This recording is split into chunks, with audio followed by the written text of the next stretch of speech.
কর্মবিরতির অংশ হিসেবে শনিবার সকাল থেকেই জড়ো হন চট্টগ্রাম মেডিকেলের ইন্টার্ন চিকিৎসকরা। এমবিবিএস ডিগ্রি ছাড়া ডাক্তার পদবীর ব্যবহার, নামসর্বস্ব ম্যাটসের কার্যক্রম বন্ধ, বিসিএস পরীক্ষার বয়স বৃদ্ধিসহ 5 দফা দাবি আদায়ে স্লোগান দিতে থাকেন তারা। কর্মসূচির অংশ হিসেবে সকাল 8টা থেকে সেবা বন্ধ রেখে আন্দোলনে নামেন তারা। বর্জন করেছেন ক্লাস পরীক্ষা।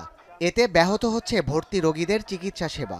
তবে আন্দোলনের আওতামুক্ত জরুরি বিভাগ, অপারেশন সেবা ও বহির্বিভাগ। ডাক্তারদের যে সুরক্ষা আইন, এটা খুব গুরুত্বপূর্ণ একটা ইস্যু। 2 নাম্বার হচ্ছে এমবিবিএস এবং বিডিএস ব্যতীত বাংলাদেশে আসলে কেউ লিগ্যাল ওয়েতে ডাক্তারি প্র্যাকটিস করতে পারবে না। শুধুমাত্র আমাদের এমবিবিএস এবং বিডিএস কোর্স কমপ্লিট করা শুধুমাত্র এই ডাক্তার পদবি লিখতে পারবে। একই দাবিতে সিলেটের ওসমানী মেডিকেল কলেজে বিক্ষোভ ও প্রতিবাদ সমাবেশ করেন শিক্ষানবিশ চিকিৎসকরা।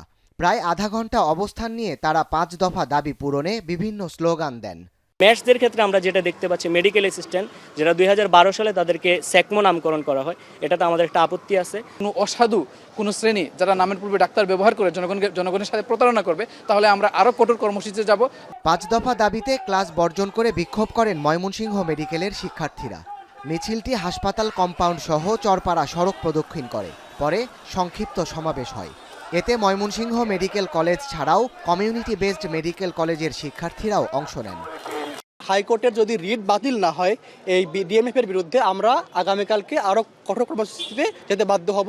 আগামী 72 ঘন্টার মধ্যে এই ধরনের ভুয়া এবং অযৌক্তিক দাবি যেন প্রত্যাহার করা হয়, সেজন্য আমরা দাবি জানাচ্ছি। একই দাবিতে মানববন্ধন ও বিক্ষোভ সমাবেশ করেন রাজশাহী মেডিকেলের শিক্ষার্থীরা।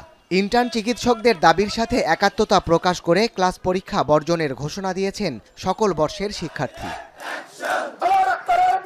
দ্রুত সময়ের মধ্যে দাবি আদায় না হলে কর্মবিরতির কর্মসূচি চলমান রাখাসহ কমপ্লিট শাটডাউনের হুঁশিয়ারি দিয়েছেন আন্দোলনরত শিক্ষার্থীরা।